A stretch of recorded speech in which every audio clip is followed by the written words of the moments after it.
Welcome to సమృద్ధి పరులందరికీ స్వాగతం సుస్వాగతం. చాలా మంది నాకు రుణముక్తి కొరకు వీడియో అడుగుతున్నారు. కొరకు మీకు ఒక చిన్ని చిట్కా బడా ధమాకా. రుణముక్తి కొరకు మీరు ఏం చేస్తారంటే మంచి 108 మందార ఆకులు తీసుకోండి. దాన్ని శుభ్రంగా కడగండి. శుభ్రంగా కడిగి తూచి అష్టగంధంతో దానిమ్మ పుల్ల తీసుకొని దాని మీద ఓం అని రాయండి. రాసి మీ దగ్గరలో ఉన్న గణపతి టెంపుల్కి వెళ్ళేసి శ్రీ గణేష రుణచింది మంత్రాన్ని చదువుతూ ఆయనకు పూజించండి. అలాగే 5 మంగళవారాలు ఎర్రపప్పు తీసుకొని దగ్గరలో ఉన్న శివాలయానికి వెళ్ళేసి ఓం రుణముక్తేశ్వర నమః అనే మంత్రాన్ని చదువుతూ ప్రదక్షిణాలు చేసి ఆయనకి ఎర్రపప్పు సమర్పించేసి మీ సంకల్పాన్ని మనస్ఫూర్తిగా చెప్పండి. తొందరలోనే ఫలితం వస్తుంది. ఎలాంటి కష్టపడకుండా ఫలితం తీరదండి.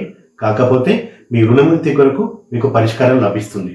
మీరు చేసి చూడండి, అద్భుత ఫలితాలు వస్తాయి. అలాగే 2026లో ఎలాంటి అప్పు లేకుండా, రుణం లేకుండా సమృద్ధిగా డబ్బు సంపద ఐశ్వర్య సమృద్ధిగా ఉండాలనుకుంటున్నారా?